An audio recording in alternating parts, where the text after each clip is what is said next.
Belarus భయపడిందా? Belarus అనేటటువంటిది రష్యాలోని one of the state ఒకప్పుడు యుఎస్ఎస్ఆర్గా ఉన్నప్పుడు. ఆ తర్వాత యుఎస్ఎస్ఆర్లో ఉన్న ఒక్కొక్క దేశం అయిపోయింది కదా, బెలూరస్ కూడా ఒక దేశమే.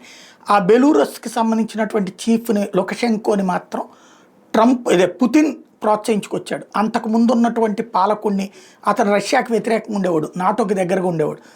అతనికి వ్యతిరేకంగా లుకషెంకోని పెంచి పోషించడం, లుకషెంకోకి వ్యతిరేకంగా తయారైనటువంటి వ్యక్తిని చంపేయడంతో పాటుగా అక్కడ ప్రజా విప్లవం వస్తే ఆ ప్రజల్ని చంపేసి వేల మందిని చివరికి ఇతన్నే తీసుకొచ్చి అలెగ్జాండర్ లుకషెంకోని అధ్యక్షుడు ఉంచాడు. 31 ఏళ్ల నుంచి ఓ రకంగా చెప్పాలంటే బెలూరస్లో పుతిన్ పాలన నడుస్తుంది.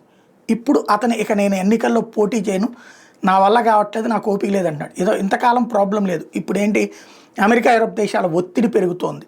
ఈ నేపథ్యంలో పక్కకి వెళ్ళిపోయి ప్రశాంతంగా బ్రతుకుతానని చెప్తుండటం అన్నది భయపడినా లేకపోతే నిజంగానే నిరసించినా అనేది తెలియాల్సి ఉంది.